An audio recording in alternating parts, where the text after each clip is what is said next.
নমস্কার দর্শকবৃন্দ, RS TV live চ্যানেলের পক্ষ থেকে আমি ডক্টর আর শাস্ত্রী রায় শাস্ত্রী সকলকে স্বাগত জানাই। আজকে পয়লা বৈশাখ, অর্থাৎ বাংলার নতুন বছর, নিউ ইয়ার।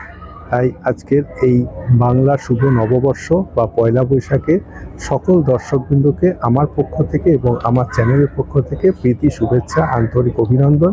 সবাই ভালো থাকবেন, সবাই খুব আনন্দ করুন এবং সবার জীবনে এই বাংলা নতুন বছর আনন্দ নিয়ে আসুক, খুশি নিয়ে আসুক, এই কামনা করি।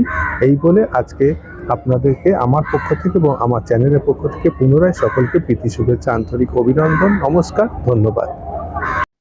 নমস্কার, RS টিভি লাইভের সমস্ত দর্শক বন্ধুদের RS টিভি লাইভের পক্ষ থেকে, ডক্টর রাজা শাস্ত্রীর পক্ষ থেকে এবং আমি আপনাদের সবার বন্ধু মোনামি আমার পক্ষ থেকে শুভ নববর্ষের অনেক অনেক প্রীতি শুভেচ্ছা এবং আন্তরিক অভিনন্দন। বড়দেরকে আমার সশ্রদ্ধ প্রণাম, ছোটদের জন্য রইল অনেক অনেক স্নেহ